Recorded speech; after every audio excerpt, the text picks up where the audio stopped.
Welcome to spectrum IAS academy.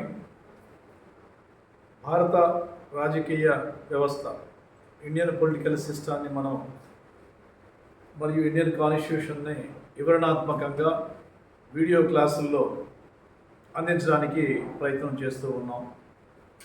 దీనికి ముందు క్లాసులో రాజ్యాంగం యొక్క రకాలు, రాజ్యాంగ వాదము గురించి పేర్కొనడం జరిగింది.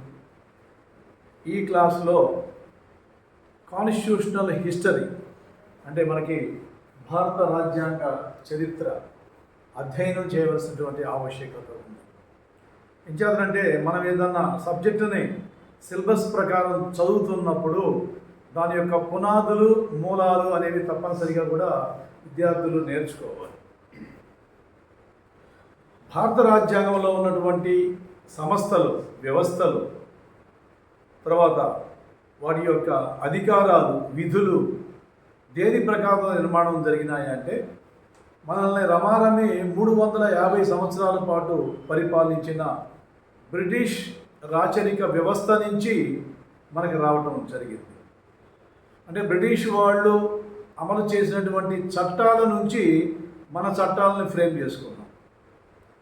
మీరు 1935 భారత ప్రభుత్వ చట్టాన్ని ఒకసారి పరిశీలించినట్లయితే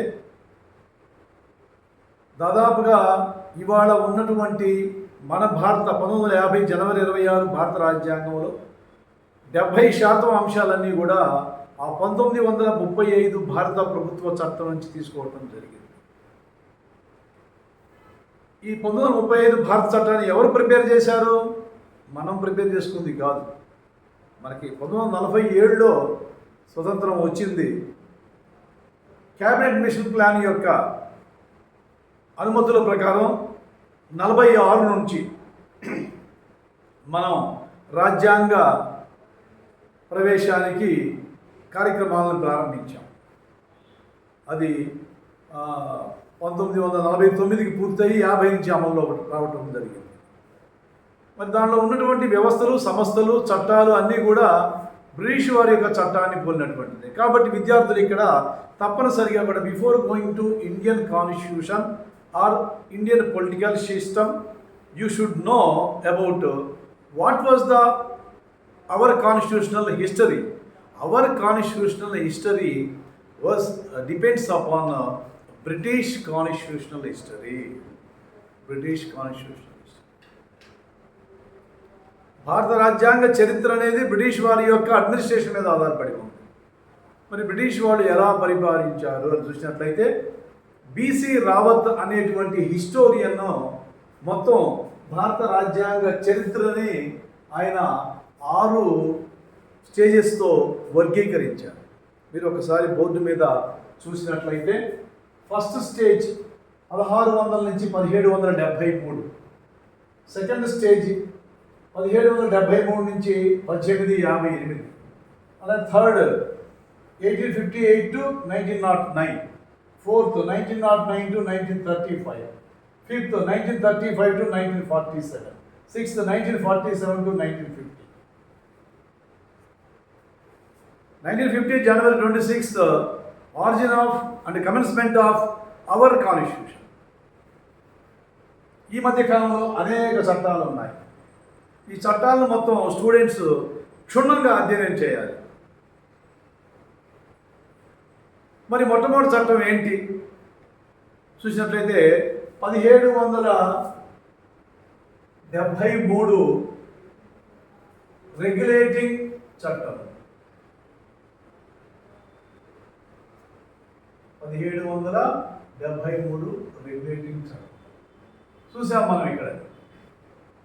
ఇది అంటే బ్రిటిష్ వారు ఒక రాజ్యాంగాన్ని ఇంగ్లాండ్లో ఉన్నటువంటి వాళ్ళ పార్లమెంట్లో తయారు చేసి ఆ తయారు చేసినటువంటి చట్టాన్ని వలస ప్రభుత్వాల్లో అమలు జరిపారు. అందులో భారతదేశం ఒక వలస ప్రభుత్వం. ఈ వలస దేశంలో ఆ చట్టం ప్రకారం మనకి రాజ్యాంగం స్టార్ట్ అయింది. అది మన మొట్టమొదటి ఫస్ట్ రాజ్యాంగం. ఆ 1773 రాజ్యాంగం ఏమిటి మనం తెలుసుకోవాలి అంటే దానికి ముందున్నటువంటి చరిత్ర మనం అధ్యయనం చేయాలి. అందుకే బీసీ రావత్ అనేటువంటి హిస్టోరియన్ చారిత్రకంగా ఏం చెప్పాడు చూడండి. 1600 నుంచి 1773 దాకా ఉన్నటువంటి హిస్టరీ తెలిస్తేనే మనకి రాజ్యాంగం యొక్క బేస్ అర్థమవుతుంది. 1600 మనకు తెలుసు ఈస్ట్ ఇండియా కంపెనీని భారతదేశంలో మొదటి ఎలిజబెత్ రాణి యొక్క అనుమతి ప్రకారం పర్మిషన్ ఇచ్చి స్థాపించుకోవడానికి అవకాశాన్ని కల్పించారు. అక్కడి నుంచి మనకి అంటే వర్తకం పేరుతో ఫస్ట్ వాళ్ళు ఎంటర్ అయ్యారు. వర్తకం చేసుకోవడానికి వలస రాజ్యంలో ఇంగ్లాండ్లో ఉన్నటువంటి పార్లమెంటు అవకాశం కల్పించింది. మొదట ఎలిజబెత్ రాణి అవకాశాన్ని కల్పించడం జరిగింది. దాని ప్రకారం 1600లో ఈస్ట్ ఇండియా కంపెనీని ఎస్టాబ్లిష్ చేశారు. మరి ఆ కాలంలో భారతదేశంలో ఎవరున్నారు అని పరిశీలించినట్లయితే అక్కడ మనకి ఇక్కడ మొఘల్స్ పరిపాలన జరుగుతుంది. ఆ కాలంలో ఉన్నటువంటి మొఘల్ చక్రవర్తి ఎవరంటే జహంగీర్. ఈ జహంగీర్ వద్దకు ఆంగ్లేయుల అధికారులు ఇద్దరు రావటం జరిగింది. మొట్టమొదటిసారిగా వచ్చినటువంటి వ్యక్తి మనం చూసినట్లయితే ఆయన పేరు వచ్చేసి కెప్టెన్ హకిన్స్. కెప్టెన్ హకిన్స్ మొట్టమొదటిసారిగా వచ్చాడు. ఆయన నాయకత్వంలో ఒక బృందం బయలుదేరి అక్కడ బ్రిటిష్ రాజు యొక్క పర్మిషన్ తీసుకొని భారతదేశంలో ఉన్నటువంటి ఈ యొక్క జహంగీర్ ఆస్థానానికి రావడం జరిగింది. అది 1608 నుంచి 1611. ఇది ఫస్ట్ విజిట్గా మనం చెప్తాం. రెండోది సర్ థామస్ రో. ఆయన నాయకత్వంలో 1615లో మళ్ళీ ఇది సెకండ్, ఇది ఫస్ట్. ఇక్కడ వచ్చేసి హాకిన్స్, ఇక్కడ వచ్చేసి రో. ఈ రెండు బృందాలు వచ్చి భారతదేశంలో వాళ్ళు వర్తకారం జరుపుకోవటానికి జహాంగీర్ యొక్క అనుమతులని పొందటం జరిగింది. ఆ విధంగా ప్రారంభమైంది. మరి ఆ విధంగా ఆంగ్లేయులు మొట్టమొదటిసారిగా ఏదైనా స్థావరం ఏర్పాటు చేసుకోవాలిగా. మనకు తెలుసు పశ్చిమ తీర ప్రాంతము, తూర్పు తీర ప్రాంతం, ఈ రెండు ప్రాంతాలకే రావాలి. మరి ఏ ప్రాంతానికి వచ్చారా? మొట్టమొదటిసారిగా ఆంగ్లేయులు వచ్చినటువంటి ప్రాంతం ఏంటంటే సూరత్. సూరత్కి వచ్చేసరికి గుజరాత్. గుజరాత్ నుంచి అటు మనం ఢిల్లీ వెళ్ళొచ్చు. ఢిల్లీలో ఎవరున్నారు? మొఘల్స్ ఉన్నారు. కాబట్టి సూరత్లో మొట్టమొదటి స్థావరాన్ని ఏర్పాటు చేస్తున్నారు. ఈ ప్రశ్న చాలాసార్లు అనేక పరీక్షల్లో రావడం జరిగింది. ఆంగ్లేయుల యొక్క మొట్టమొదటి స్థావరం ఏది భారతదేశంలో? సూరత్. సూరత్ గుర్తుపెట్టుకోవాలి. అది ఎప్పుడు చూసినట్లయితే అది 1608. ఇయర్ కూడా అవసరమే. 1608లో హకిన్స్తో స్టార్ట్ అయినటువంటిది మొట్టమొదటి స్థావరాన్ని. ఆ విధంగా వాళ్ళు ల్యాండ్ అయ్యారు భారతదేశంలో. ఆ విధంగా ల్యాండ్ కావడం జరిగింది. తర్వాత మళ్ళీ మనకి గ్లోబ్ అనేటువంటి నౌకలో కెప్టెన్ హిప్పన్ అనేటువంటి మూడో వ్యక్తి, కెప్టెన్ హిప్పన్ అనేటువంటి మూడో వ్యక్తి తూర్పు తీర ప్రాంతంలో, అంటే ఇటు పక్కన ఉన్నటువంటి మనకి ఆంధ్రాలో ఉన్నటువంటి దాన్ని మచిలీపట్నం అని చెప్పేసి అంటాం. మచిలీపట్నం గ్లోబ్ అనేటువంటి నౌక ద్వారా అతను వచ్చారు. తూర్పు తీరానికి వచ్చారు, ఇటు పశ్చిమ తీరానికి వచ్చారు. ఎప్పుడు వచ్చారు? 1611. ఈ రెండు డేట్లను గుర్తుపెట్టుకోవాలి. 1608 సూరత్ మొట్టమొదటి స్థావరాన్ని గుర్తుపెట్టుకోవాలి. ఇటు 1611 తూర్పు తీరంలో ఉన్నటువంటి దాన్ని పూర్వం మైసోలియా అని పిలిచేవాళ్ళు, అది మచిలీపట్నం గుర్తుపెట్టుకోండి. హిప్పన్స్. ఇప్పుడు ఎవరు వచ్చారు? ముగ్గురు వచ్చారు. ముగ్గురు ఎవరు? ఫస్ట్ వచ్చినటువంటి హాకిన్స్, రెండో వ్యక్తి వచ్చేసి సర్ థామస్ రో, మూడు వచ్చేసి హిప్పన్. విద్యార్థులకి ఈ పేర్ల మీద బాగా అవగాహన ఉండాలి.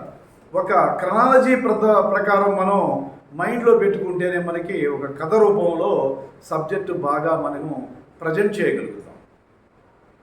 మరి మచిలీపట్నంలో ఎక్కడుంది మచిలీపట్నం? ఈ మచిలీపట్నం ఎవరి కింద ఉందని చూసినట్లయితే మచిలీపట్నం అంటే దాదాపు గోల్కొండ నవాబులు. ఈ గోల్కొండ నవాబులు కూడా మొఘల్ చక్రవర్తుల కింద సామంతులుగా ఉన్నారు. మొఘల్ చక్రవర్తులు ఢిల్లీలో ఉన్నారు. గోల్కొండ వచ్చేసి హైదరాబాదు తూర్పు తీరానికి కొంచెం లోపలగా ఉంది. కాబట్టి అక్కడి నుంచి హైదరాబాదు నుండి ఉత్తర కోస్తాంధ్ర వరకు మొత్తం కూడా గోల్కొండ నవాబుల కింద కంట్రోల్. ఇది ఈ యొక్క భౌగోళికపరమైన నేపథ్యాన్ని విద్యార్థులు అర్థం చేసుకోవాలి. వీళ్ళ యొక్క అధికారమే కొనసాగుతుంది. కాబట్టి మచిలీపట్నానికి చేరినటువంటి వీళ్ళకి అనుమతి ఎవరు ఇచ్చారంటే మహమ్మద్ కూలీ కుతుబ్ షా, అప్పుడు గోల్కొండ నవాబు అయినటువంటి మహమ్మద్ కూలీ కుతుబ్ షా ఆంగ్లేయ అధికారులకు వ్యాపారం చేసుకోవడానికి అనుమతులు ఇవ్వటం జరిగింది. ఇక్కడ అనుమతి లభించింది. తూర్పు తీరంలో అనుమతి లభించింది, అటు పశ్చిమ తీరంలో అనుమతి లభించింది. తర్వాత నెక్స్ట్ ఆ తర్వాత పరిణామంలో 1639 చూసినట్లయితే 1639 ప్రాంతానికి గోల్కొండ నవాబుల్లో కిందకి రావడం జరిగింది. దాంట్లో అబ్దుల్లా కుతుబ్ షా అనే అతను ఏమిచ్చాడంటే సువర్ణ ఫర్మానాన్ని బ్రిటిష్ వారికి రాసి ఇవ్వటం జరిగింది. అంటే వాళ్ళకి లిఖితపూర్వకంగా వాళ్ళు వర్తకం చేసుకొని డబ్బులు సంపాదించుకోవడానికి తర్వాత వచ్చినటువంటి గోల్కొండ నవాబులు కూడా అవకాశాన్ని కల్పించారు. ఆ విధంగా బ్రిటిష్ వాళ్ళు భారతదేశంలో చిన్నగా ఎంటర్ అయ్యారు. ఇక్కడ మనం గమనించాల్సింది ఏంటంటే బ్రిటిష్ వారు భారతదేశంలో స్టాండ్ అవ్వటానికి ముఖ్యంగా కూడా 3 ముఖ్యమైనటువంటి నగరాలు, ముఖ్యమైనటువంటి కోటలు నిర్మించారు. వాటిని మనం ప్రెసిడెన్సీలు అని చెప్పేసి పిలిచేవాళ్ళు. ఆ ప్రెసిడెన్సీ చూసినట్లయితే మనకి ఫస్ట్ చెన్నపట్నం, దాన్ని వాళ్ళ చెన్నై అంటున్నాం అనే మెడ్రాస్ అనేవాళ్ళు. ఈ మద్రాసు ప్రాంతంలో వాళ్ళు కోటను ఏర్పాటు చేశారు. బొంబాయి ప్రాంతంలో కోటను ఏర్పాటు చేశారు. అదేవిధంగా మనకి కోల్కత్తాలో కోటని ఏర్పాటు చేశారు. ఈ 3 కోటలు నిర్మించుకొని 3 ప్రాంతాల్లో ఉండి ఉత్తర భారతదేశంలో పరిపాలన మొత్తాన్ని వాళ్ళ చేతిలో తీసుకోవడానికి ఈ 3 కోటలు సహకరించాయి. ఈ 3 కోటలు ఎలా వచ్చినాయి వాళ్ళకి మనం చూసినట్లయితే 1639లో చెన్నపట్నం మెడ్రాస్ అనేది ఎవరి కింద ఉందంటే విజయనగర సామ్రాజ్యాన్ని పరిపాలించినటువంటి వారసులైనటువంటి 3వ వెంకటపతి రాయలు థర్డ్ ఆయన యొక్క అనుమతిలో ఉంది. ఈ బ్రిటిష్ వాళ్ళు వచ్చి ఆయన్ని చెన్నైలో మేము కోట నిర్మించుకొని వ్యాపారం చేసుకుంటామని చెప్పి అడగడం జరిగింది. దీనికి దామెర్ల సోదరులు అని చెప్పేసి దామెర్ల నాయుడు, వెంకటాద్రి నాయుడు అని చెప్పేసి వాళ్ళిద్దరూ కూడా మీడియేషన్ చేసి బ్రిటిష్ వాళ్ళకి చెన్నపట్నాన్ని 100 years లీజ్కి ఇప్పించడం జరిగింది. ఆ విధంగా మెడ్రాస్ అనేది మొట్టమొదటిసారిగా బ్రిటిష్ వారి చేతికి వచ్చింది. మరి బొంబాయి ఎట్లా వచ్చింది? చార్లెస్ II బ్రిటిష్ యువరాజు, పోర్చుగీస్ యొక్క యువరాణి క్యాథరిన్ బ్రింగాడ్, ఆమెని బ్రిటిష్ రాజుకి ఇచ్చేటువంటి ఉద్దేశంతో మంతనాలు జరిపితే అక్కడ డౌరీ కింద వాళ్ళు భారతదేశంలో అప్పుడు అది పోర్చుగీసు వారి కింద ఉంది బొంబాయి. పోర్చుగీసు వారి కింద ఉన్నటువంటి బొంబాయిని ఇంగ్లీష్ వాళ్ళకి కట్నం కింద, అంటే ఈ చార్లెస్ II ఈ క్యాథరిన్ చేసుకున్నందుకు కట్నంగా ఇవ్వడం జరిగింది. అక్కడ కోట నిర్మించాడు. ఇప్పుడు మనకి పశ్చిమ తీరంలో వీళ్ళకి కోట వచ్చింది. ఇక్కడ మనకి తూర్పు తీరంలో కోట వచ్చింది. ఇంకా మూడోది ఏంది? ముఖ్యమైన నగరం కోల్కత్తా ఎట్లా ఉండేది? కోల్కత్తా యొక్క పరిస్థితి ఏంటి మనం పరిశీలించినట్లయితే అసలు ఇది ఎవరి కింద ఉన్నాయంటే అక్కడ మళ్ళీ మారుతూ వచ్చింది. 1689 నాటి పరిస్థితి. 1689కి కోల్కత్తా అనేటువంటిది ఒక 3 గ్రామాలుగా ఉండేది. ఆ 3 గ్రామాలు ఏంటంటే సతానత్, కాళీఘాట్, గోవిందాపూర్. ఈ 3 గ్రామాలు కలిసిందే నేటి కలకత్తా. అది కలకత్తా నగరంగా అభివృద్ధి చెందింది. ఈ ఎవరి యొక్క ఆధీనంలో ఉన్నాయంటే ఢిల్లీని కేంద్రంగా చేసుకొని ఈ యొక్క 1689లో పరిపాలిస్తున్నటువంటి మొఘల్ చక్రవర్తి ఔరంగజేబు యొక్క ఆధీనంలో ఉన్నాయి. కాబట్టి ఇక్కడ ఏం జరిగిందయ్యా అంటే ఈ కాళీఘాట్, గోవిందాపూర్ అనేటువంటివి ఔరంగజేబు నుంచి జాబ్ చర్నాక్ అనేటువంటి ఆంగ్లేయ అధికారి, జాబ్ చెర్నాక్ అనేటువంటి ఆంగ్లేయ అధికారి అప్పుడు ఎంత అంటే కేవలం 1300 రూపాయలకు కొనుగోలు చేయటం జరిగింది. ఏమో ఇక్కడ మేము స్థావరం ఏర్పాటు చేసుకొని వ్యాపారం చేసుకుంటామని చెప్పేసి 1300 రూపాయలకి ఖాళీఘాట్, సతానత్, గోవిందపురం ఈ విలేజెస్ నేటి కోల్కత్తా నగరంగా విస్తరించడం జరిగింది. ఈ విధంగా కోల్కత్తా వచ్చింది. ఇక్కడ 3 కోటలు నిర్మించారు. మద్రాసులో వచ్చేసి సెయింట్ జార్జి కోట, అదేవిధంగా మనకి బొంబాయిలో వచ్చేసి, కలకత్తాలో వచ్చేసి విలియం ఫోర్ట్, తర్వాత వచ్చేసి సెయింట్ డేవిడ్ ఫోర్ట్, ఇట్లా 3 కోటలు నిర్మించారు. ఈ 3 కోటలు మొత్తం కూడా దాదాపుగా కూడా వాళ్ళకి ఇండియాలో పునాదులు వేసుకోవడానికి బాగా ఉపకరించాయి. ఈ విధంగా ఆంగ్లేయులు ఈ యొక్క 3 ప్రెసిడెన్సీలని పరిపాలిస్తూ వాళ్ళు అక్కడ అధికారాన్ని కైవసం చేసుకోవడం కోసం ప్రయత్నాలు చేయటం జరిగింది. తర్వాత వచ్చేసి ఈ యొక్క పోర్ట్ విలియం కోట నిర్మాణానికి ముఖ్యంగా కూడా మొఘల్ చక్రవర్తి తర్వాత మారటం జరిగింది. మలి మొఘలు రావడం జరిగింది. ఆ మలి మొఘల్లో ఫరూక్ సియార్ అనేటువంటి వ్యక్తి, అతనికి క్యాన్సర్ అంటే రాచపుండు అని చెప్పేసి అంటాం, దాంతో బాధపడుతూ ఉన్నాడు. ఒక ఇంగ్లీష్ వైద్యుడు అంటే ఒక వర్తకం పేరుతో వచ్చినటువంటి ఒక ఇంగ్లీష్ వైద్యుడు ఈ యొక్క మలి మొఘల చక్రవర్తి అయినటువంటి ఫరూక్ సియార్కి ఆ రాచపుండు నయమయ్యే విధంగా ఆయన చికిత్స చేయటం జరిగింది. దానికి ఫలితంగా 1717లో ఆంగ్లేయులకు స్వేచ్ఛగా వ్యాపారాన్ని చేసుకోవటానికి ఈ ఫరూక్ సియార్ అవకాశాన్ని కల్పించాడు.